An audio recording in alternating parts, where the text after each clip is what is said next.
करांचं स्वतः दुसरी वेळ आहे हेच करायची. माननीय दादा बोला आपण. प्रवीण दरेकर साहेबांनी तर बरेच वेगवेगळे मुद्दे त्या ठिकाणी काढले. सभापती महोदय, मी या 260च्या प्रस्तावाच्या संदर्भामध्ये बघत होतो, इतके वेगवेगळे विषय आलेले आहेत आणि इतक्या सदस्यांनी त्या विषयाला स्पर्श करण्याचा प्रयत्न केला. मी पण उत्तर देणार आहे, माझ्यानंतर काही थोडं बहुत बाळासाहेब पाटील देखील उत्तर देणार आहे. तर माझी सभागृहाला विनंती की आमच्या दोघांचे उत्तर आपण ऐकून घ्यावीत. तुम्हाला ते पटेलच अशातला भाग नाही, परंतु आम्ही आमची भूमिका महाविकास आघाडीच्या सरकारची किंवा त्या विभागाच्या वतीनं इथं मांडण्याचा प्रयत्न करणार आहे. सभापती महोदय, विशेषतः विरोधी पक्ष नेत्यांनी जिल्हा वार्षिक योजनेच्या संदर्भामध्ये कोकण, विदर्भ, मराठवाड्याला कमी निधी दिला. प्रवीण दरेकर साहेब, आपण अनेक वर्ष एकमेकाला ओळखतो.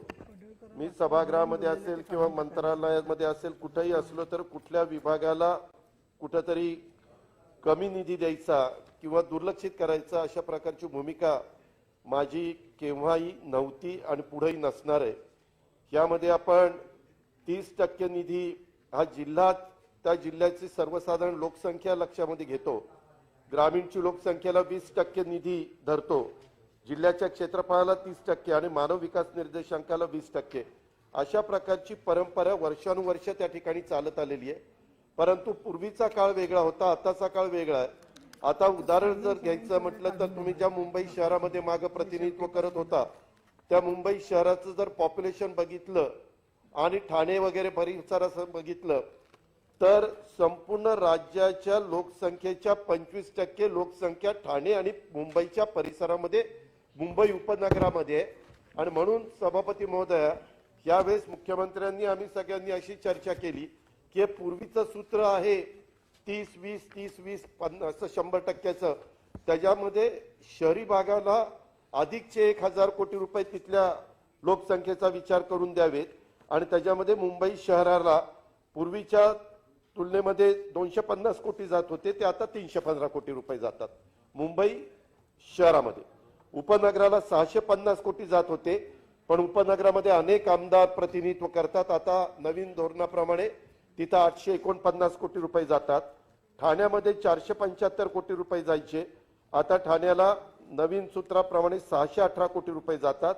अशा पद्धतीनं आपण पालघर, रायगड, रत्नागिरी, सिंधुदुर्ग सगळीकडे निधी दिला. हा इथंच निधी दिला नाही, उपराजधानी म्हणून नागपूरला आपण ऍडिशनलचे 100 कोटी रुपये सभापती महोदया दिले. तसंच औरंगाबाद मराठवाड्याचं प्रवेशद्वार म्हणून तिथं जास्तीचा निधी दिला. म्हणजे विभागाची ठिकाणे जी आहेत, मग त्याच्यामध्ये नाशिक असेल, अमरावती असेल, पुणे असेल, आपलं मुंबई असेल आणि हे 6 वेगवेगळ्या ठिकाणी आपण तिथं अधिकचा निधी द्यायचा प्रयत्न केला. त्याच्यावर दरेकर साहेब, मी आपल्याला अतिशय स्पष्टपणे सांगू इच्छितो की कुठेही आपण भेदभाव केला नाही. उलट मराठवाडा, विदर्भाला कसा जास्तीचा निधी देता येईल किंवा जिथं लोकसंख्या जास्त आहे तिथं कसा जास्तीचा निधी देता येईल अशाच प्रकारचा प्रयत्न केलेला. दुसरा, तो परिणयजींनी पण आता तो मुद्दा काढला, काही इतर पण सहकारी मित्रांनी तो मुद्दा काढलेला आहे, ते म्हणजे विदर्भ, मराठवाडा आणि उर्वरित महाराष्ट्राच्या विकास मंडळाच्या करता. सभागृहाला एक गोष्ट माहिती असेल की ही ज्या वेळेस अस्तित्वात आली ती साधारण 9 मार्च 1994 रोजीच्या अधिसूचनेनुसार ही विकास मंडळ अस्तित्वात आली आणि त्यावेळेस ठरलेलं होतं की 5 वर्षाच्या करता त्यांना संधी त्या ठिकाणी द्यायची. परंतु 5 वर्ष 99ला संपली. त्यावेळेस आम्ही सरकारमध्ये होतो, पुन्हा आम्ही तिथं 5 वर्ष वाढवली. 2004ला ती संपली, पुन्हा त्याच्यातनं 1 वर्ष वाढवलं, पुन्हा पुढचं वर्ष वाढवलं, पुन्हा 2006ला 10 पर्यंत केलं, 10ला पुन्हा 1 वर्ष वाढवलं आणि 10 ते 15 पर्यंत झाली. सभापती महोदया, आता मात्र ह्याच्यात वाढ केली नाही. पण मी सभागृहाला ह्या चर्चेच्या माध्यमातून महाराष्ट्रातल्या जनतेलाही सांगू इच्छितो आणि दोन्ही बाजूच्या सदस्यांना सांगू इच्छितो की हे जरी आता पुढे वाढ दिलेली नसली तरी राज्यपाल महोदयांच्या सूत्रानुसार आपल्याला जो मराठवाडा, विदर्भाला निधी जातो तो विकास मंडळ असताना राज्यपालांचं निधीचं सूत्र विदर्भामध्ये 23% होतं, मराठवाड्याला 19.25% होतं आणि उर्वरित महाराष्ट्राला 58% होतं. सभापती महोदया, विकास मंडळ नसताना देखील हा प्रश्न खालच्याही सभागृहामध्ये विरोधी पक्षनेते आणि काही सन्माननीय मान्यवरांनी उपस्थित केलेला होता. प्रवीण दरेकर साहेब, विदर्भाला 23%च्या ऐवजी परिणय फुकेजी गेले बाहेर, त्याच्यामध्ये 26% आम्ही दिलेला आहे निधी. म्हणजे आपल्या विकास मंडळ नसताना देखील जास्तीचा निधी दिलाय. मराठवाड्याला 19.5%, तो तेवढाच 19.5% दिलाय आणि उर्वरित महाराष्ट्राला 58% होता, तो 55% दिलाय. म्हणजे उर्वरित महाराष्ट्रावर उलट 3% निधी कमी गेलेला आहे. त्याच्यावर कुठल्याही परिस्थितीमध्ये ही विकास मंडळाला मुदतवाढ दिली नसली तरी मराठवाडा विदर्भावर अन्याय ह्या सरकारने, महाविकास आघाडीच्या सरकारने किंवा उद्धव ठाकरे साहेबांच्या नेतृत्वाखालच्या सरकारने होऊन दिलेला नाही. हे मला स्पष्टपणे नियोजन खात्याचा मंत्री म्हणून सगळ्यांच्या लक्षामध्ये आणून त्या ठिकाणी द्यायचं आहे. आणि सभापती महोदय, इथून पुढच्या काळामध्ये देखील कुठल्याही परिस्थितीमध्ये उलट आता राज्यपालांनी मान्य केलेले वित्तीय अनुशेष हे 6,588 कोटी रुपयाचं निर्मूलन आपण त्या ठिकाणी केलेलं आहे आणि बाकीचं पण निर्मूलन करण्याचं काम हे आम्हा लोकांचं त्या ठिकाणी चाललेलं आहे. एक गोष्ट खरी आहे, मागे अनेकदा आपण कोकणाकरता स्वतंत्र विकास महामंडळ करावं, विकास मंडळ करावं आणि उर्वरित महाराष्ट्रातनं पश्चिम महाराष्ट्र काढून उत्तर महाराष्ट्राचं एक वेगळं स्वतंत्र विकास मंडळ करावं, तशा पद्धतीनं ठराव आपण वेळोवेळी केलेले आहेत. ही मंडळ स्थापन करण्याचा अधिकार हा पार्लमेंटला आहे. त्याच्यामुळे माझी प्रवीण दरेकरांना, भाई गिरमकरांना सगळ्यांना विनंती आहे की तुम्ही पण प्रयत्न करा, आम्ही पण प्रयत्न करतो आणि त्याच्यातून जर त्यांनी तिथं वर मान्यता दिली तर सरकार कोकणच्या करता आणि उत्तर महाराष्ट्राच्या करता वेगळं मंडळ करण्याच्या बद्दल कुठला नाही, मी निधीच्या बद्दलच सांगितलं. जो राज्याचा निधी आहे त्याच्यामध्ये ते दिलेल्या निधी, एकूण निधी जो दिला तो 23%च्या ऐवजी 26% विदर्भाला दिला. 18.75% हा त्यांचा हक्क होता मराठवाड्याचा, तो त्यांना दिला आणि उर्वरित महाराष्ट्राला 58%च्या ऐवजी 55% दिला. हो, कमी दिला. नाही, कोकणाचा कमी झाला नाही. आपण सिंधू रत्न म्हणून रत्नागिरी आणि सिंधुदुर्गच्या बद्दल मला वाटतं 300 कोटीचा कार्यक्रम त्या ठिकाणी दिलेला आहे आणि त्याला वेगळ्या प्रकारचा निधी दिलाय. मी भाई आपल्याला सांगतो, प्रसादजी तुम्हालाही सांगतो, सगळ्यांना कुठल्याही परिस्थितीमध्ये मी नेहमी मंत्रिमंडळामध्ये किंवा कुठेही बोलत असताना ज्या प्रकारे इतर भागाला निधी जातो, वेगवेगळ्या सोयाबीनच्या निमित्तानं, धानाच्या निमित्तानं, ऊसाच्या निमित्तानं, आणखीन चक्रीवादळ, अशा वेगवेगळ्या पद्धतीनं, तसं त्या पटीमध्ये आमचा सिंधुदुर्ग, रायगड, रत्नागिरी, पालघर, ठाणे ह्या जिल्ह्याला निधी मिळत नाही. त्याच्यामुळे कुठलाही ह्या जिल्ह्याचा प्रस्ताव आला तर त्याच्यामध्ये अर्थमंत्री म्हणून नेहमी माझं झुकतं माप देण्याचा त्या ठिकाणचा प्रयत्न चालू असतो. आणि तिथं आता पण आम्ही जे काही रेवस्ते, रेड्डी रोड असतील किंवा बाकीच्या संदर्भामध्ये पर्यटनाला चालना देण्याच्या बद्दलचं काम असेल किंवा आता वेगवेगळे बीचेसला मोठ्या पद्धतीनं काही गोष्टी करायच्या, जलवाहतुकीला प्राधान्य द्यायचंय, जेटी करायचे, ह्या सगळ्याचा फायदा नाही म्हटलं तरी कोकण किनारपट्टीलाच होणार आहे. आणि शिवाय इंडस्ट्री आणण्याच्या संदर्भामध्ये देखील आमचे इंडस्ट्री मिनिस्टर सुभाष देसाई साहेब, मुख्यमंत्री, आम्ही सगळेच जण तिथं कशी इंडस्ट्री अधिकची आपल्याला आणता येईल अशाही, आणि ते इंडस्ट्री आणत असताना पर्यावरणाचा पण त्याच्यातनं विचार हा सातत्याने समोर ठेवून पर्यावरणाचं पण कुठं हानी होणार नाही अशा प्रकारची खबरदारी सभापती महोदया आम्ही सगळे त्या ठिकाणी घेत असतो. त्याचबरोबर आज इथं चर्चा करत असताना काही सन्माननीय सदस्यांनी, विशेषतः सुरेश धस आता बाहेर गेलेत, परंतु सुरेश धस, मनीषाताई, शशिकांतजी, चंद्रशेखर बावनकुळे, परिणय फुके, अंबादास दानवे यांनी आपली आपली भूमिका मांडली. बावनकुळे साहेब, मला तुम्हाला सांगायचं, ऊर्जा विभाग तुम्ही पण सांभाळलाय, ऊर्जा विभाग मी पण सांभाळलाय. माझी तर कामाची पद्धत तुम्ही पण अनुभवलेली होती की बाबा मी कधी असं वसुलीच्या बाबतीमध्ये बिलांची वसुली झालीच पाहिजे अशा प्रकारची कडक भूमिका त्या ठिकाणी घ्यायचो. आणि आता मात्र तुम्ही विदर्भ मराठवाड्यात विद्युत शुल्क घ्यायचं नाही आणि आता विद्युत शुल्क मोबाईल टॉवरचं माफ केलेलं आहे, त्याची मला तुम्ही डिटेल माहिती द्या, मी ती जरूर त्या खोलामध्ये जाईल. असं असताना एकतर तिन्ही कंपन्यांच्या बद्दलची आताची परिस्थिती लक्षामध्ये घेता मोबाईल टॉवर कंपन्यांना विद्युत शुल्क माफ करण्याचं काही कारण नाही, परंतु ह्याच्या मागचं कारण काय, का हे करण्यात आलं कारण एकीकडे आपण ह्या डिपार्टमेंटला अधिकचा वेगवेगळ्या प्रकारे निधी द्यायचा प्रयत्न करतो आणि जालना कंपनीची सबसिडीचे एका दिवसात 28 कोटी रुपये दिले, त्याच्या पण डिटेल मला द्या.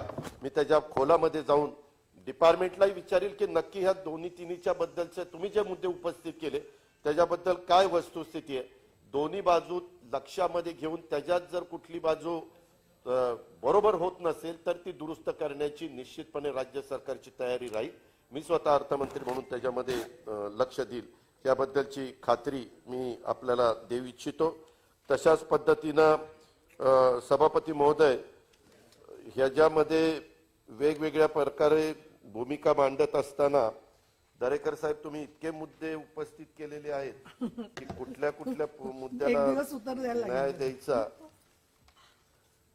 सभापती महोदय, खर तर दरेकर साहेबांचे मी भाषण ऐकत होतो, म्हणजे मी त्यावेळेस सभागृहामध्ये नव्हतो, परंतु त्यांनी खूप मोठं भाषण केलं. अर्थात तो त्यांचा अधिकार आहे, ते विरोधी पक्ष नेते आहेत आणि त्यांनी आरोप पण खूप केले. त्यांचं जर त्यावेळेसचं भाषण मी बघितलं तर आम्हा सगळ्यांना काल तुम्ही त्या दिवशी फारच तापलेले वाटला, फारच पेटलेले वाटला.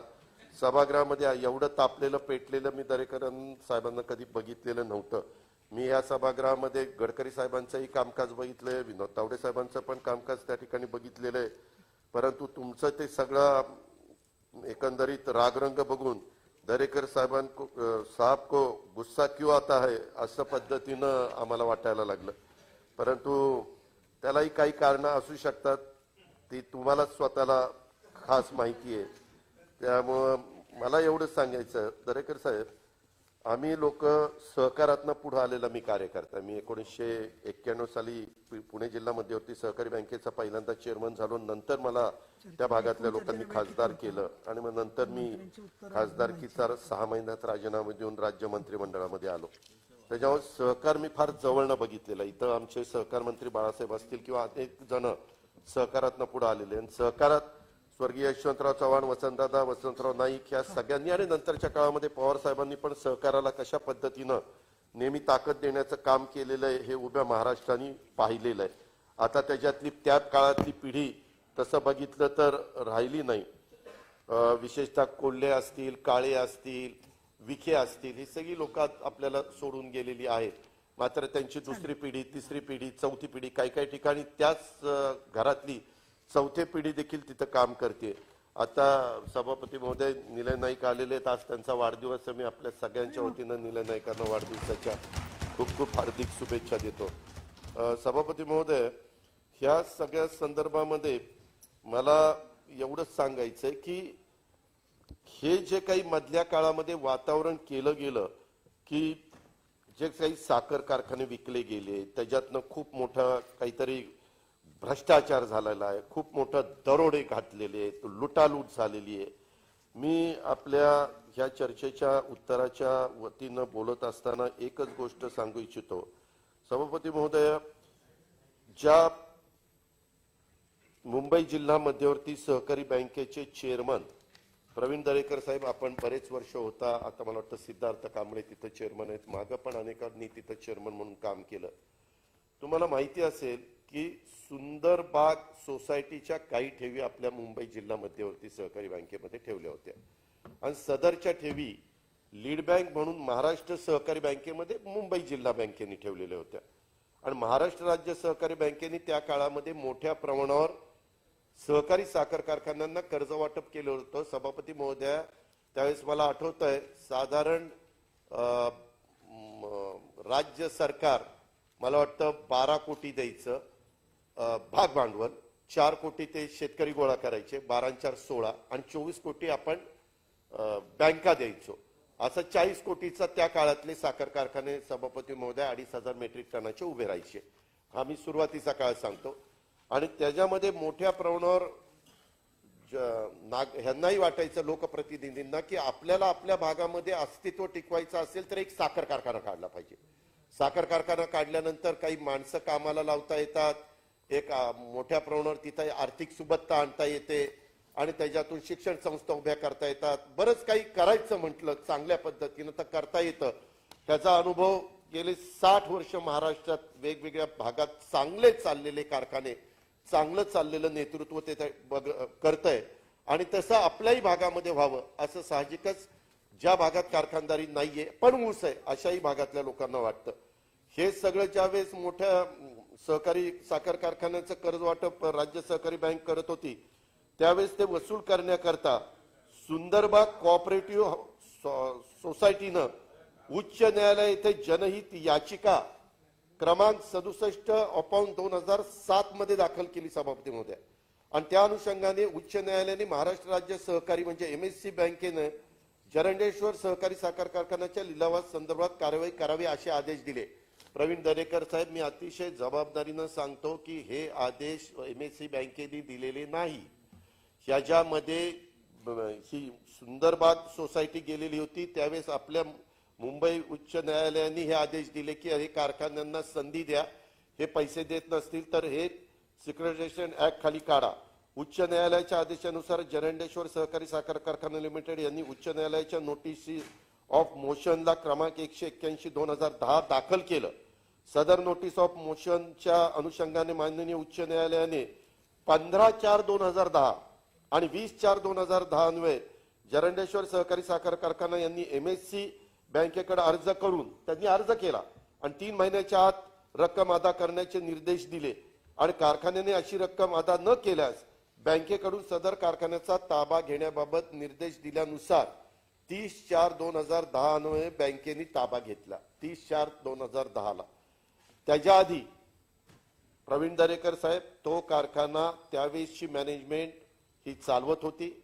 शालिनीताई पाटील या सभागृहाच्या पण त्या सदस्य होत्या, परंतु दुर्दैवाने त्यांना तो नीट चालवता आला नाही. त्या काळामध्ये आम्ही पण मनापासून मदत करत होतो, परंतु ते काही बाहेर निघायला तयार नव्हता कारखाना. त्याच्यानंतर एक झुंझुनवाला म्हणून व्यक्ती आहे, मला वाटतं त्यावेळेसचे नेते गोपीनाथ मुंडे साहेबांनी त्याला रिक्वेस्ट केली आणि तो चालवायला त्यांनी घेतला. झुंझुनवाल्याला तिथं नुकसान झालं. नंतर स्नेहा शुगर म्हणून सांगलीची कोण पार्टी आहे त्यांनी चालवायला घेतला, स्नेहालाही नुकसान झालं. त्याच्यानंतर विनय कोरे आपल्याच वारणेचे प्रमुख त्यांनी चालवायला घेतला, त्यांनाही त्याच्यामध्ये नुकसान आलं. म्हणजे स्वतः शालिनीताईंना तो कारखान्याचं नुकसान येतच होतं, परंतु नंतर ह्यांना त्यांनीच चालवायला दिलं. त्याच्यात राज्य सरकारने भाग घेतलेला नव्हता, मॅनेजमेंटनीच दिलेला होता, पण कुणालाही तो नीट चालवता आला नाही.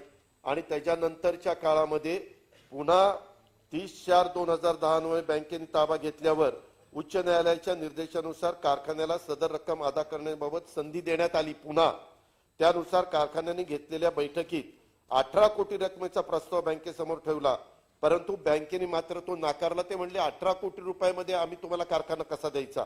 आणि त्याच्यानंतर पुन्हा 15/6/2010 रोजी घेतलेल्या बैठकीमध्ये 26,50,00,000 रुपये रकमेचा प्रस्ताव बँकेकडून दिला. पण बँक म्हणली की बाबा एकंदरीत थकबाकी 98 कोटी रुपये, आम्ही ते वन टाइम सेटलमेंट वगैरे करायचं म्हटलं तर इतक्या कमी रकमेमध्ये करू शकत नाही.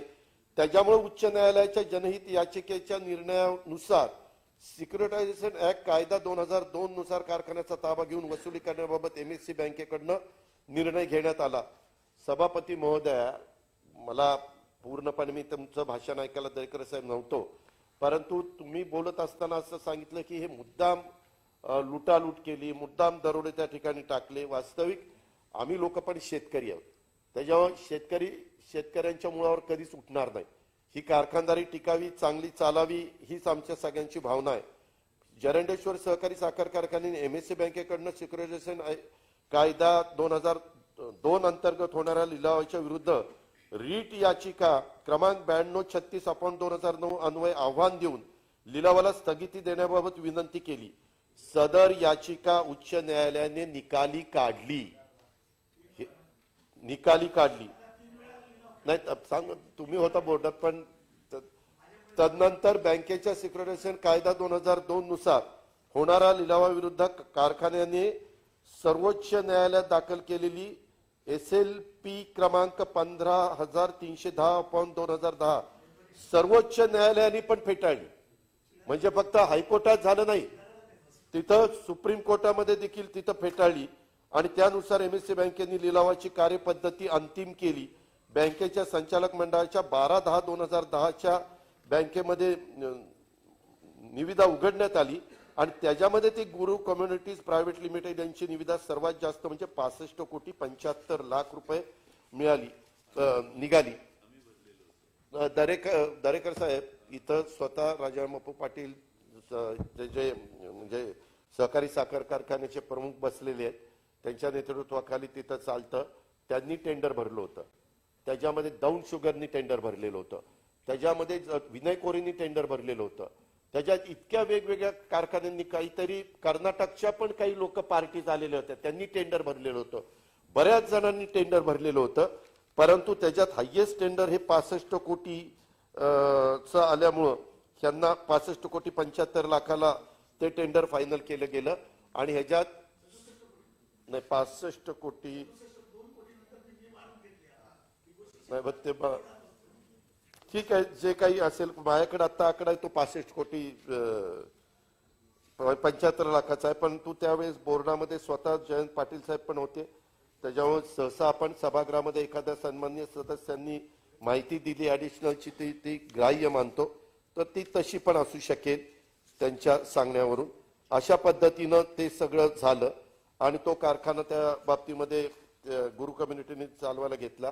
ह्याच्यामध्ये पहिल्यांदा दिवाणीचं झालं, नंतर फौजदारी झालं, नंतर DRT झालं.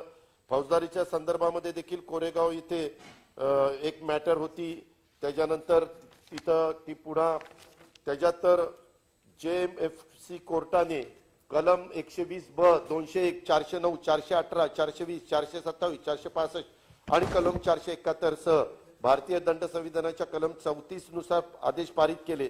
नंतर MSC बँकेने अतिरिक्त सत्र न्यायालय सातारा येथे क्रिमिनल रिव्हिजन 108/2011 अन्वये JMFC न्यायालय कोरेगाव यांच्या आदेशाला स्थगिती देण्याबाबत रिव्हिजन अर्ज दाखल केला आणि त्याच्यानंतर सातारा बँक सत्र न्यायाधीश सातारा यांनी बँकेचा अर्ज मान्य करून भारतीय दंड संविधान 202 अन्वये या प्रकरणी सखोल चौकशी करण्याचे निर्देश देऊन JMFC न्यायालय कोरेगाव यांच्या आदेशास स्थगिती दिली. तसेच अंतिम निकालामध्ये सदर बँकेने केलेली कारवाई ही सरफेसी कायद्यान्वये केलेली असून सदर बँकेची कारवाई योग्य असल्याचे नमूद केले.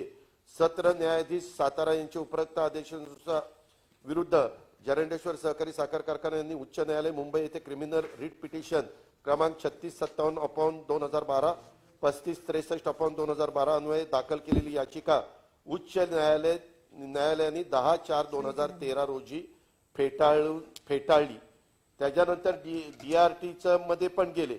DRT मध्ये देखील ह्या आयोग जी काही प्रक्रिया राबवताना प्रथमदर्शी कोणतीही चूक दिसून येत नाही, या प्रकरणी चौकशी अन्वये अतिरिक्त सत्र न्यायाधीश सातारा यांनी केली असून ते उच्च न्यायालयात वैध ठरवले. आता या प्रकरणी पुन्हा चौकशी करण्याबाबत अर्ज करणे म्हणजे माननीय न्यायालयाच्या आदेशाचे उल्लंघन तसेच अवमान केल्यासारखे होईल. या बाबी पाहता ह्या सगळ्याचा विचार सभापती महोदय झाला पाहिजे. आणि दरेकर साहेब हे सुप्रीम कोर्टापर्यंत जाऊन हे सगळं त्या ठिकाणी टिकलेलं आहे. तरी देखील आता ईडीनं त्यांना त्याची अटॅचमेंट त्या ठिकाणी केलेली आहे. ईडीचं काम करेल, त्याच्याबद्दल मला काही इथं टीका टिप्पणी करण्याचं कारण पण नाही आणि मला अधिकार पण नाही. परंतु सभापती महोदय हे जे काही चाललेलं होतं, मी थोडीशी अधिकची माहिती प्रवीण दरेकर साहेब बऱ्याच बारकाईनं ह्याच्यामध्ये गेल्यामुळे काढण्याचा प्रयत्न केला. त्यावेळेस माझ्या एक गोष्ट लक्षात आली. सभापती महोदय, पाठीमागच्या काळामध्ये ह्या खात्याचे मंत्री स्वतः हर्षवर्धन पाटील साहेब होते, त्यावेळेसचे अर्थमंत्री जयंत पाटील आणि मला वाटतं सहकार राज्यमंत्री अशा जयप्रकाश दांडेगावकर बहुतेक अशा तिघांची एक कमिटी असायची आणि त्या कमिटीनी पण काही साखर कारखाने विकले, म्हणजे त्यांच्या उपस्थितीमध्ये निर्णय झाले. मला ती गोष्ट सभागृहाच्या लक्षात आणून द्यायची. ह्या पद्धतीनं जे साखर कारखाने विकले गेलेले आहेत त्याच्या जर किमती तुम्ही बघितल्या तर तुम्ही आश्चर्यचकित व्हाल, परंतु त्याच्याबद्दल कुठे चर्चा देखील यत्किंचितही होत नाही. त्याच्यामध्ये संजय कारखाना हा 3,52,00,000 रुपयाला विकला गेला. 2013 साली हर्षवर्धन पाटील साहेबांनी सहकार मंत्री म्हणून निर्णय घेतला. एका अक्षराने कुणी त्याच्याबद्दल चर्चा देखील केली नाही. 2,500 मेट्रिक टनाचं नाही सांगतो की हे आता तिथली जमीन ही राहिलेली आता जमिनीची विक्री MSC बँकेकडनं चालवली, कारण तो कारखाना विकला आणि तो सागरच्या नावाने शिफ्ट करून जालना जिल्ह्यामध्ये तो त्या ठिकाणी आलेला आहे. तशाच पद्धतीनं बाराशिव हनुमान सहकारी साखर कारखाना हा देखील 28 कोटीला 2012 साली त्या ठिकाणी विकला गेला. अशा पद्धतीनं त्या काळामध्ये देखील काही कारखाने राज्य सहकारी बँकेनी पण राज्य सहकारी नाही राज्य सरकारने पुढाकार घेऊन देखील विकलेले आहेत. त्याची पण यादी सभापती महोदय आमच्याकडे आहे. दुसरी गोष्ट प्रवीण दरेकर साहेब, तुम्हाला पण माहिती आहे की बँका चालवताना किती वेगवेगळ्या प्रकारच्या अडचणी बाबतीमध्ये येत असतात. आता तुम्ही एक आरोप असाही केला, खरं तर सुरेश धसांनी एक मुद्दा काढलेला होता, मी त्याच्याबद्दल एक सांगू इच्छितो की अतिरिक्त ऊस मोठ्या प्रमाणावर आहे. आम्ही पण रोज, मी असेल, बाळासाहेब असतील, आम्ही मंत्रिमंडळातले सहकारी असू, शेखर गायकवाडांना, साखर आयुक्तांना विचारत असतो काय परिस्थिती आहे. आज सकाळीच माझ्याकडे सन्माननीय मंत्री राजेश टोपे आले होते. त्यांच्या भागातला ऊसमध्ये काही अजून काही इतर कारखान्याच्या टोळ्या पाहिजेत. मी काहींना फोन करून सांगितलं तिथं टोळ्या पाठवा, कारण उन्हाची तीव्रता वाढायला लागल्यामुळं टोळ्या पूर्वीसारखा ऊस तोडत नाही आणि ते म्हणतात की हो आता आम्हाला जायचंय. अशा पद्धतीने एक परिस्थिती निर्माण झाली. पण प्रवीण दरेकर साहेब, आपल्याला आणि सुरेश धस तुम्हाला सगळ्यांना सांगतो की संपूर्ण ऊस राज्यातला संपेपर्यंत आम्ही त्या भागातले सहकारी साखर कारखाने किंवा खासगी कारखाने बंद होऊन देणार नाही.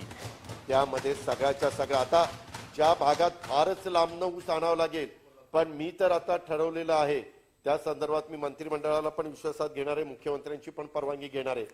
जर यदा कदाचित मेच्या पुढे काही कारखाने जायला लागले, त्यावेळेस रिकव्हरी जर ढासळली, तर मागच्या काळामध्ये मला तर सरकार कोणाचं, विलासराव देशमुख साहेबांच्या नेतृत्वाखालचं सरकार होतं, त्यावेळेस आम्ही रिकव्हरी लॉस आणि ट्रान्सपोर्ट सबसिडी अशी त्या ठिकाणी दिलेली होती. पण ती आता आम्ही देणार नाही.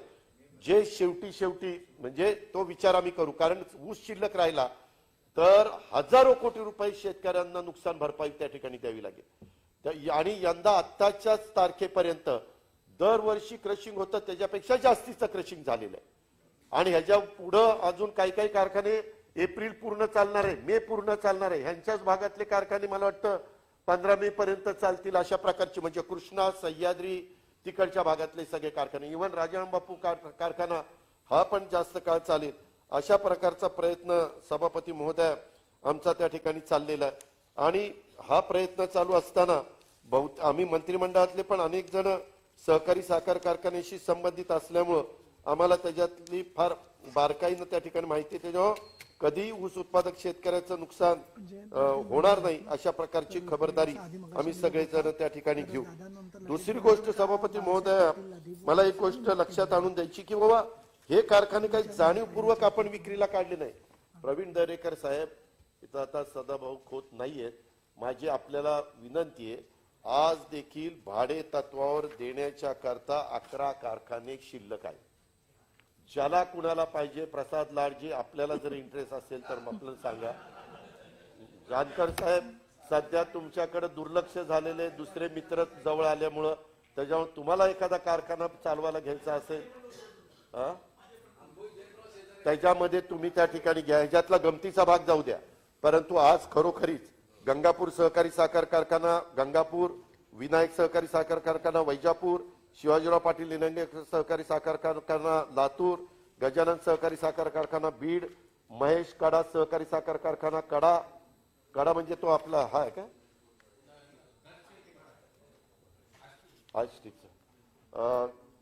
पाजराकांत सहकारी साखर कारखाना साक्री, जय जवान सहकारी साखर कारखाना चाकूर, यशवंत सहकारी साखर कारखाना थेऊर, स्वर्गीय बापूराव देशमुख सहकारी साखर कारखाना वर्धा हिंगणघाट, जय किसान सहकारी साखर कारखाना दारवा बोदेगाव आणि दत्त, असे कारखाने आज पण चालवायला नाही. एक मिनिट, सभागृहाने ऐका आणि माझं सभागृहाच्या माध्यमातून राज्यातल्या जनतेला सांगायचं, कारखाने चालवायला घ्यायला 25 वर्षाकरता चालवायला देतात. कारखाना किती जुना आहे त्याच्यावर ठरतं भाई. त्याच्यामध्ये 50 लाखापासून देखील कारखाना चालवायला देतात. जर कारखाना 1250 टनाचा असले तर 50 लाख पहिल्या वर्षी, नंतर 1 कोटी, नंतर 1.5 कोटी, नंतर 2 कोटी. आणि पोतं तयार झालं की टॅगिंग लावतात 100 रुपये. म्हणजे त्यांनी जर 3 लाख पोती तयार केली तर 100 म्हणजे 3 कोटी रुपये त्यांना भरावे लागतात. अशा पद्धतीनं कारखाने चालवायला मिळतात. आजही आपल्याकडे आहे. काही जण 25,000 कोटीचा घोटाळा, 10,000 कोटीचा घोटाळा, आकडे तर असे काढतात की आकडा ऐकला की निम्मा माणूस बेजार झाला पाहिजे. याला काहीतरी आहे. हा आता कुठंतरी आमच्यावर यायला लागलं की काहीतरी थोडस तुमच्यावर येणारच ना. हे आहेच ना, मनुष्य स्वभाव आहे. वास्तविक तुम्हालाही ह्याच्यामधली वस्तुस्थिती माहिती आहे. तुम्ही काय बोलला की काही काही कारखाने तर 15 कोटीला घेतलेत. आता 15 कोटीला कुठले कुठले कारखाने घेतलेत मी त्यांची नावं घेत नाही. आज ते राष्ट्रीय पातळीवर अतिशय चांगलं काम करतात. त्यांचे तीन तीन कारखाने आहेत, परंतु उत्तम पद्धतीने ते चालवतात. पण ते म्हणतात माझ्या आयुष्यात सगळ्यात मोठी चूक कुठली केली असेल तर मी कारखाने चालवायला घेतले. आज स्पष्टपणे ते बोलतात. ती त्यांची भूमिका ते कुठं लपवत नाही. परंतु सभापती महोदया, हे कारखाने घेतल्यानंतर प्रवीण दरेकर साहेब म्हणले की एखादा कारखाना 65-70 कोटीला घेतला आणि 500 कोटी 600 कोटी रुपये कर्ज दिलं. मी आपल्याला सांगतो, इथं जयंतराव आहेत, इथं बाळासाहेब आहेत, त्यांना विचारा, जर तुम्ही 5 लाख पोती तयार केली तर एका पोत्यावर 3200-3300 प्रमाणे 90% रक्कम तुम्ही प्लेजवर देता, म्हणजे साधारण 3,000 रुपये. सभापती महोदय, 5 लाख पोती तयार केली की 150 कोटी रुपये बँक ते मॉर्गेज पोती घेते आणि देतेच. ह्याच्यात कारण नसताना एक समज असा आहे, अरे ह्याने 15 कोटीत कारखाना घेतला आणि ह्याला 150 कोटी कसे दिले. आता तर इथं मी 25 लाख पोत्याचं काढलंय. एक कारखाना तुम्ही ज्याचे आरोप केले तो यंदा 25 लाख पोती तयार करेल, म्हणजे 25-75 750 कोटी रुपये त्यांना प्लेजवर मिळणार आहेत. बावनकुळे साहेब रितसर, काही चुकीचं नाही, कारण तेवढा माल त्यांनी बँकेकडे मॉर्गेज करून ठेवलेला आहे.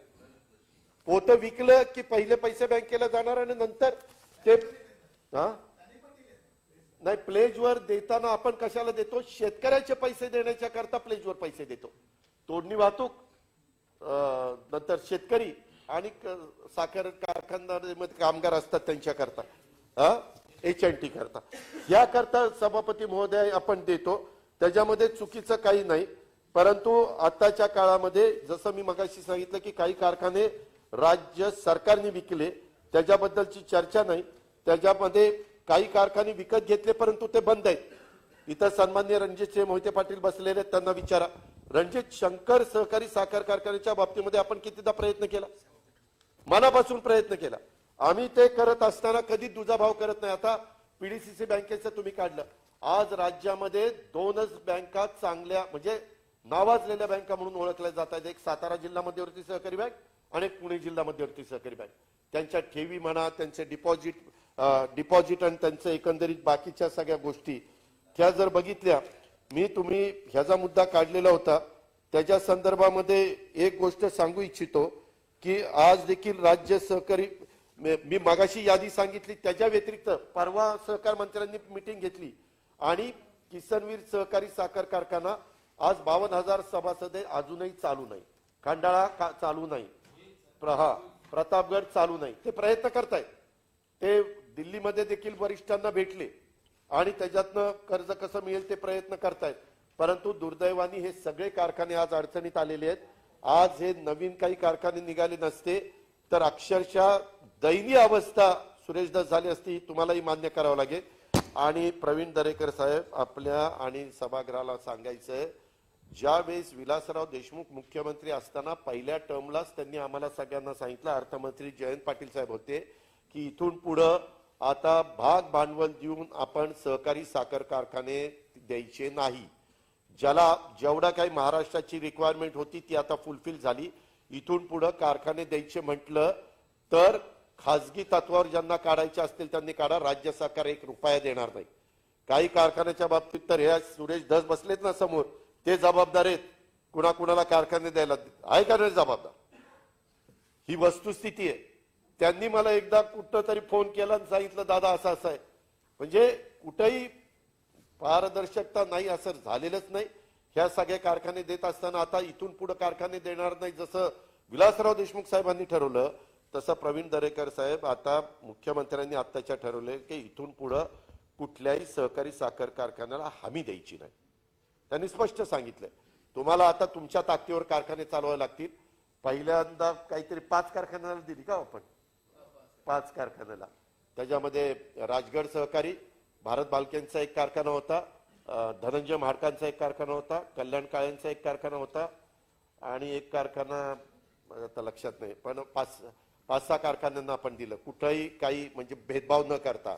त्याच्यामध्ये कल्याण काळे त्यावेळेस तुमच्याकडे होते, त्याच्यामध्ये धनंजय महाडिक आजही तुमच्याकडे आहेत, म्हणजे तसा भेदभाव आपण त्या ठिकाणी केला नाही.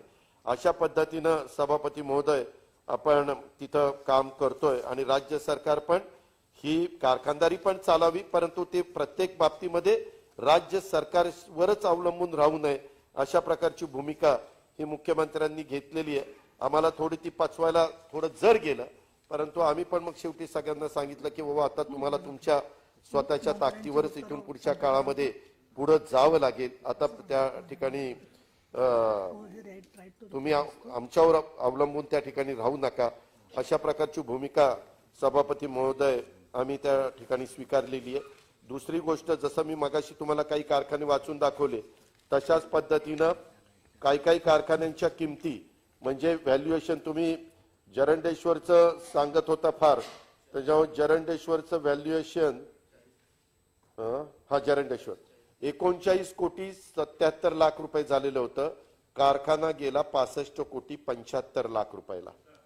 त्याच्या संदर्भातले अशाच प्रकारे आणि त्याच्या उलट यवतमाळचा कारखाना शंकर 22,27,00,000 व्हॅल्युएशन झालं, परंतु 19,25,00,000 गेला. त्याच्यानंतर राम गणेश गडकरी 26 कोटीचा कारखाना व्हॅल्युएशनचा 13 कोटीला गेला. कारण विदर्भामध्ये सहसा कुणी कारखाने चालवायला पुढे येत नाही, कारण ऊस नाहीये तिथं. वैनगंगा सहकारी कारखाना 14,08,00,000चा 14,10,00,000 त्या ठिकाणी घेण्यात आला. अशा पद्धतीनं सगळी लिस्ट आहे, खूप मोठी लिस्ट आहे. पण कुठलेही कारखाने कमी पैशामध्ये विदर्भाचे सोडून इतर भागातले कमी पैशाने गेले नाही, उलट ते जास्तीच्याच पैशाने कारखाने गेले. आणि प्रवीण दरेकर मला एक सांगा, ह्याच्यामध्ये आपण एवढी ह्याच्या संदर्भातली चर्चा करतो, ज्या साखर कारखाने ज्या बँकेनी त्या ठिकाणी विकायचं काम केलं त्या बँकेला काही बाबतीमध्ये ह्यांनी हायकोर्टाने सांगितलेलं होतं. सगळ्या कारखाने विकायला हायकोर्टाने सांगितलं नव्हतं. आपल्या फक्त सुंदरबन सोसायटी आपल्या तुमच्या मुंबई जिल्हा मध्यवर्ती सहकारी बँकेशी संबंधित असणाऱ्याच कारखान्याला त्यांनी सांगितलं, परंतु नंतर त्यांनी इतर पण बाबतीमध्ये ते कारखाने चालत नाहीत, त्याच्यामुळे ते म्हणजे लिक्विडेशन मध्ये काढले आणि ते त्या ठिकाणी चालवायला दिले. दरेकरजी तुम्हाला एक दुसरं सांगतो, फक्त आपण तर म्हणजे महाराष्ट्रातल्या शेतकऱ्यांनी चालवायला घेतले तर गोष्ट वेगळी, परंतु रयत सहकारी साखर कारखाना, उदयसिंग गायकवाड सहकारी साखर कारखाना, इंदिरा म्हणून एक कोल्हापूरचा सहकारी साखर कारखाना, ते आत्नी शुगर कर्नाटकचे आमदार आहेत, भाजपचे तिथे आमदार आहेत. ठीक आहे, कुठल्या पक्षात असा होतो त्यांचा अधिकार आहे, पण हे तिन्ही कारखाने आज ते चालवत आहेत. नंतर दालमिया कुठं परराज्यातनं आले आणि त्यांनी कोल्हापूरचा कारखाना त्या ठिकाणी चालवायला घेतलाय. आणि आता निनाई देवी, पूर्वी इथं सभापती म्हणून जे काम करत होते त्यांनी एक निनाई देवी कारखाना काढला, तो चालवता आला नाही, शेवटी तो दालमियानी चालवायला घेतलेला आहे, विकत घेतलेला आहे ह्याच्या शिराळ्याच्या परिसरातला. त्याच्यानंतर मी मगाशीच तुम्हाला सांगितलं 50 लाख, 1 कोटी, 2 कोटी, 3 कोटी त्या कारखान्याची एकंदरीत कॅपॅसिटी बघून वर्षाला तेवढी रक्कम द्यावी लागते, टनाला 100 रुपये बँकेला द्यावे लागतात. अशा पद्धतीने हे कारखाने चालवायला मिळू शकतात. तरी माझं आजही म्हणणं आहे की अजून कुणाला पाहिजे असेल, हाऊस असेल, तर जरूर त्यांनी कारखाने चालवायला घ्यावेत. 1 मिनिट मंत्री महोदय, वेळ वाढवते मी आपली उत्तरं मंत्री महोदयांची आणि राईट टू रिप्लाय होईपर्यंत वेळ वाढवते. सभापती महोदय, ह्याच्यामध्ये मला एक गोष्ट सांगायची की तुम्ही पुणे जिल्हा मध्यवर्ती सहकारी बँकेचं बरंच काढलं, माझ्याकडे ते सगळं रिपोर्ट आहे, कारण मी सुरुवातीला त्या बँकेचा 7 वर्ष चेअरमन त्या ठिकाणी होतो. पण आता साधारण 11,500 कोटीच्या तिथं ठेवी आहेत, लोन 8,000 कोटीचं दिलं गेलेलं आहे आणि एनपीए 4.82 आहे, नेट एनपीए -6 आहे, -6 म्हणजे 600 ते 650 कोटी ज्यादा प्रोव्हिजन प्रवीण दरेकर साहेब त्या पुणे जिल्हा मध्यवर्ती सहकारी बँकेने केलेली आहे. आणि भीमा सहकारी साखर कारखाना जो राहुल कुलांच्या नेतृत्वाखाली चालतो त्याचे 113 कोटी रुपये मुद्दल आणि 62 कोटी व्याज आहे. आम्ही भेदभाव करत नाही. राहुल जरी तिथं चेअरमन असले तरी त्यांनाही आम्ही निधी दिला. राजगड सहकारी साखर कारखाना आमच्या संग्राम थोपटेंच्या नेतृत्वाखाली चालतो, त्यांचे 9 कोटी आणि 8.5 कोटी व्याज अशी रक्कम त्याच्यामध्ये आहे. बाकीचं कुणाचंही थकीत नाही, सगळ्यांचे व्यवस्थित रिपेमेंट त्या ठिकाणी चाललेलं आहे. आणि यंदाच्या वर्षी मी अंदाज घेतला तर ढोबळ नफा 260 कोटी रुपये होईल आणि निव्वळ नफा 70 कोटी रुपये होईल. अशा प्रकारचे 31 मार्च पर्यंत आकडे त्या ठिकाणी येतील. पण अशा प्रकारची परिस्थिती आहे. तीच अंदाज मी एमएससी बँकेच्या बाबतीमध्ये घेतला. एमएससी बँकेचा ढोबळ नफा हा 700 कोटी रुपये होईल आणि नेट नफा हा 400 कोटी रुपये 31 मार्च पर्यंत होईल. दरेकरजी, जर हे जसे बाकीचे लोक बँका बुडून गेले परदेशात निघून, कोण विजय मल्ल्या घ्या, नीरव मोदी घ्या आणि कोण कोण कोण कोण अक्षरशः आपल्या बँका संपवल्या, तसं आज आपली एमएससी बँक अतिशय मजबूत बँक आहे. हे कुणालाही मान्यच करावं लागेल. त्याच्या संदर्भामध्ये तुम्ही ज्या पीडीसीसी बँकेचा उल्लेख केला, पीडीसीसी बँकेमध्ये आताच संचालक बोर्ड जवळपास एकतर्फी एका विचाराचं निवडून आलेलं आहे आणि ती पण बँक चांगली आहे. मी नेहमी सहकार मंत्र्यांना सांगत असतो की बँका कोण चालवतोय हे बघू नका, त्याचा पक्ष बघू नका. जर तो चुकीचा असेल तर तो सत्ताधारी पक्षाचा असू द्यात किंवा विरोधी पक्षाचा असू द्यात, त्याच्याबद्दलची ऍक्शन घ्यायला तुम्ही मागे पुढे बघू नका. आणि तशा पद्धतीनं आपण केलेलं पण आहे. अनेक सहकारी साखर कारखान्यांच्या इन्क्वायऱ्या चालू आहे, त्याला कुठल्याही परिस्थितीत आपण स्थगिती दिलेली नाही. त्याच्या संदर्भामध्ये नाशिक जिल्हा बँकेमध्ये देखील तिथं तर सर्व पक्षीय चालायचं, पण तिथं आता आपण प्रशासक दिलेला आहे आणि ती बँक आता हळूहळू सुधारती. सोलापूर जिल्हा मध्यवर्ती सहकारी बँक रणजितजी, तिथं देखील आज प्रशासक आहे आणि पूर्वीच्या तुलनेत बँक सुधारतीये. उलट बँक सुधारते म्हणून आम्ही तिथं इलेक्शन लावत नाही. का तर इलेक्शन लावल्यानंतर काय निकाल लागणार आहे ते तुम्हाला माहिती आहे. माळशिरसमधनं कोण निवडून येणार आणि माढ्यातनं कोण निवडून येणार, कारण तिथं संस्था त्यांच्या बरोबर आहेत, त्याच्यावर दुसरं कोणी येऊ शकत नाही.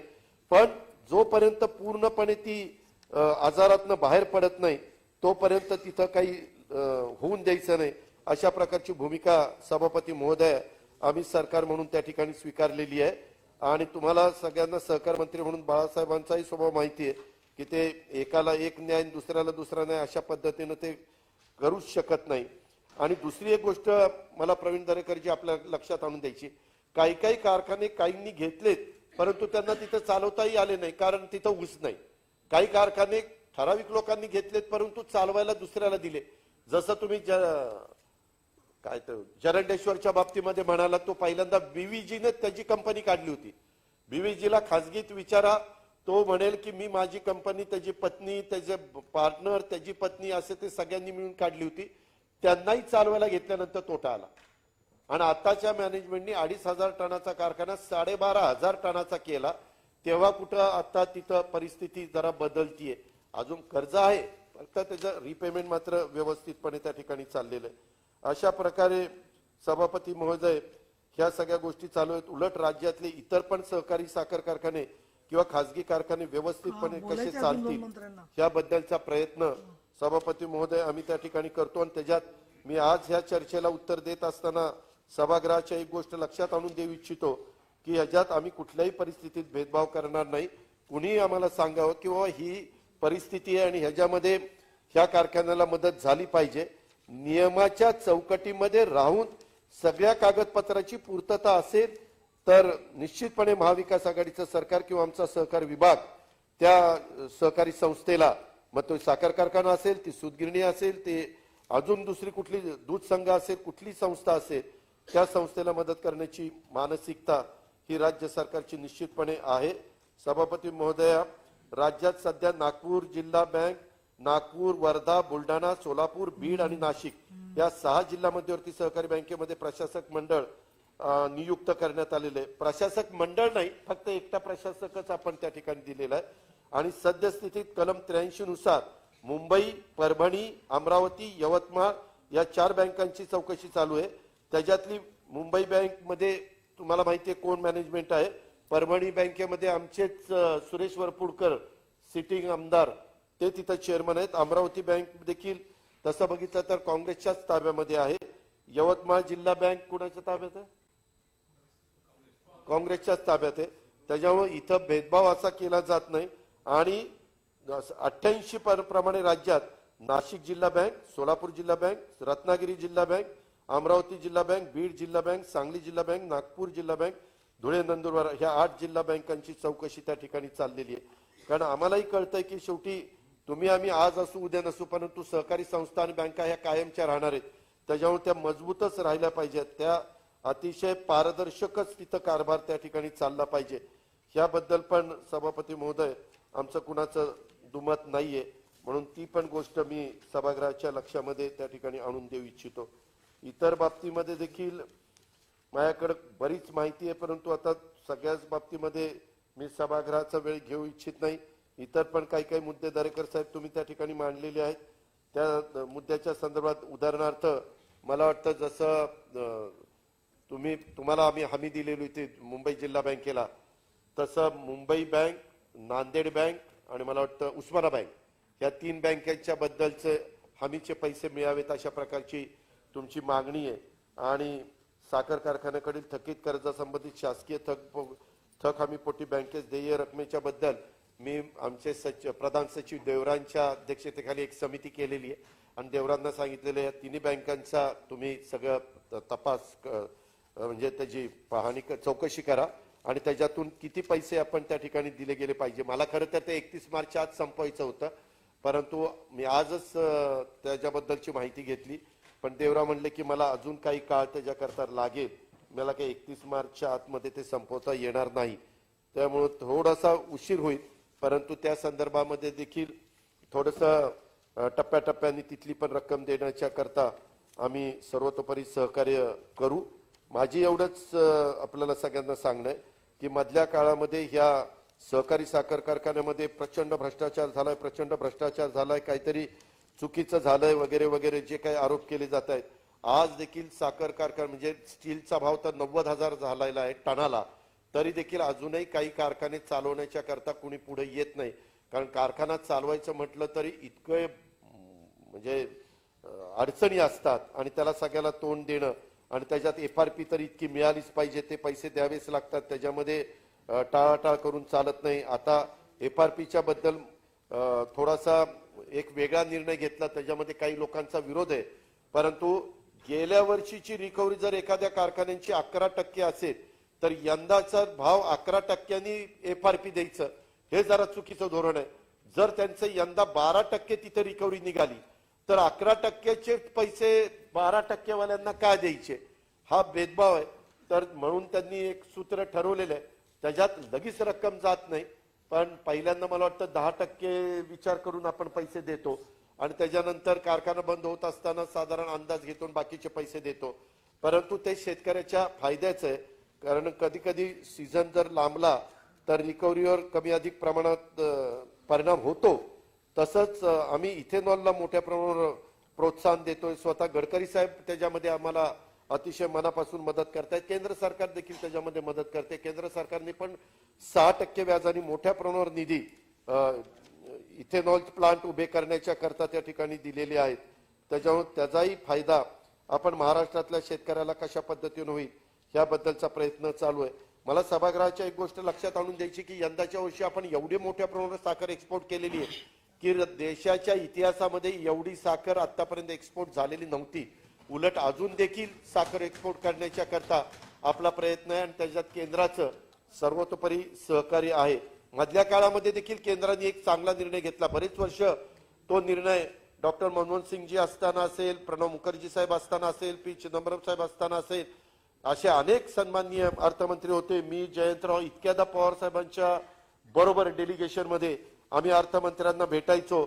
इन्कम टॅक्स लागलेला होता, परंतु तो अक्षरशः म्हणजे अमित शहा साहेब होते म्हणूनच ते सगळं क्लिअर झालं. आणि आता ते टांगती तलवार बहुतेक सहकारी साखर कारखान्यांची त्या ठिकाणी दूर झालेली आहे.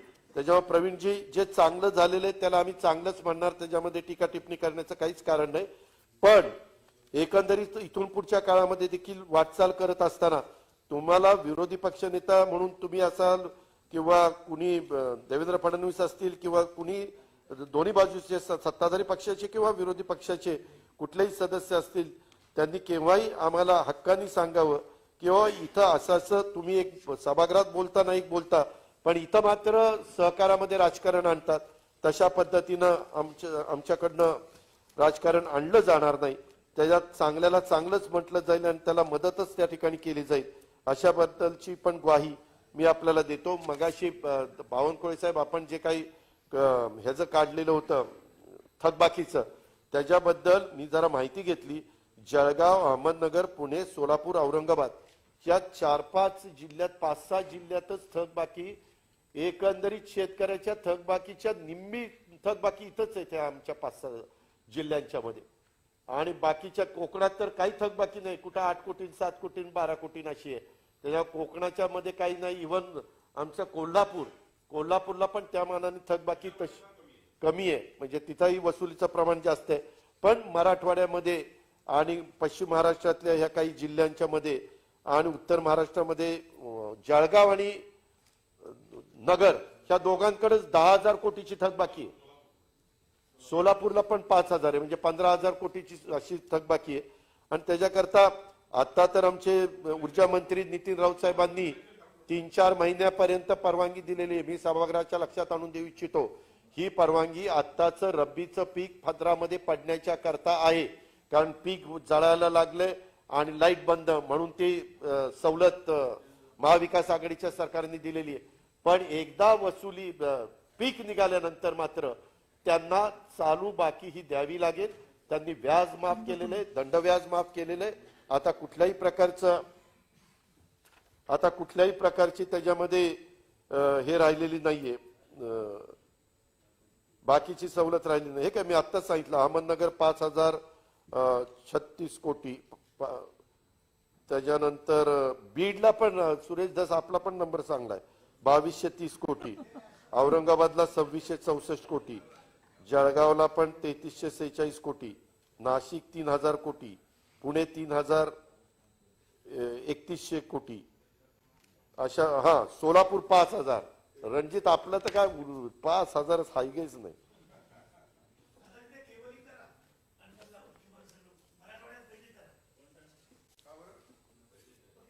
शेतकऱ्यांना वीज सुरळीत द्यावी ते वीज कनेक्शन कट करू नये त्याबद्दलचा निर्णय स्वतः मंत्री महोदयांनी जाहीर केलेला आहे आणि मी पुन्हा सांगतो तो 4 महिन्याच्या करता रब्बीचं पीक हातामध्ये येईपर्यंत आहे नंतर मात्र आपल्याला पण महावितरण महापारेषण महानिर्मिती टिकवायची त्याच्यामुळं आपण पण सगळ्यांनी थोडंसं कारण आता आम्ही 0% व्याजाने पीक कर्ज देतोय आम्ही 50,000 रुपयापर्यंत प्रोत्साहनपर ह्यावेळेस ज्यांनी कर्ज फेड केलेली आहे त्यांना प्रोत्साहन म्हणून देतोय अशा वेगवेगळ्या गोष्टी सरकारने त्या ठिकाणी केलेल्या आहे तुम्ही मुख्यमंत्री कृषी सौर वाहिनी सुरू ठेवावी याच्या योजना ही खरं तर योजना मुख्यमंत्री सौर कृषी वाहिनी योजना सुरूच आहे केंद्र शासनाच्या PM KUSUM च्या योजनेअंतर्गत त्याच्यानंतर आपल्या योजनेसारख्याच आहेत आणि यात केंद्र शासनाकडून अनुदान मिळत असल्याने त्या बाबीचा लाभ घेण्याचे आवश्यक आहे त्याच्या संदर्भामध्ये विकेंद्रित सौर प्रकल्प राबवणे आणि कृषी वाहिनीचे सौर ऊर्जीकरण करणे याही संदर्भामध्ये आमच्या ऊर्जा मंत्र्यांचं आणि विभागाचं लक्ष आहे मी ते मोबाईल टॉवरच्या बद्दलचं आहे ते मी त्यांच्याशी चर्चा करून जर ते अयोग्य झालेलं असेल तर ते आम्ही योग्य करू अयोग्य झालेलं नसेल तर त्याच्या संदर्भात तुम्हाला पण ते क्लिअर सांगण्याचं काम करू सभापती महोदय जेवढं काही मी वेळ पण संपत आलेला आहे पण जेवढं काही मला जास्तीत जास्त कव्हर करता येईल तेवढं कव्हर करण्याचा मी प्रयत्न केला मी एवढंच सभागृहाला सांगू इच्छितो की एकंदरीतच राज्य सरकारनी किंवा जिल्हा बँकांनी किंवा राज्य सहकारी बँकेनी यांनी साखर कारखाने विकत असताना इव्हन प्रवीण दरेकर साहेब आपलं ज्यावेळेस सरकार आलं म्हणजे देवेंद्र फडणवीसांच्या त्यांच्याही काळामध्ये काही कारखाने विकले गेलेले आहेत परंतु त्याच्या संदर्भामध्ये तुम्ही त्या कारखान्यांची पण किंमत बघा कुठेही फार काही असा भेदभाव त्या ठिकाणी झालेला नाहीये आणि अनेक वर्ष प्रशासक म्हणूनच तिथं MSC बँकेमध्ये आता आम्ही सरकारमध्ये आल्यावर आम्हाला तिथं निवडणूक लावता येत होती कारण सेक्शन 11 खाली आपण जास्तीत जास्त 5 वर्षाच्या करता ठेवू शकतो परंतु आम्ही कुणी निवडणूक लावलेली नाही कारण तिथं आता प्रशासक आहेत अनास्कर तुमच्याही काळात होते आमच्याही काळात आम्ही त्यांना ठेवलं असा काही कुठं भेदभाव केलेला नाही जे चांगलं काम करत असेल तिथं राजकारण न आणता त्यांना तिथं पूर्णपणे सहकार्य करायचं, अशाच प्रकारची भूमिका ही महाविकास आघाडीच्या सरकारची आहे. आणि पुढेही सगळ्यांना बरोबर घेऊन जाण्याचा प्रयत्न, कारण सहकाराचा मूळ उद्देशच तो आहे आणि तोच उद्देश कसा सफल करता येईल याकरता आम्ही सगळेजण उद्धव ठाकरे साहेबांच्या नेतृत्वाखाली कटिबद्ध आहोत, अशा प्रकारचा विश्वास मी सभागृहाला देतो आणि माझे 2 शब्द संपवतो. याच्यानंतर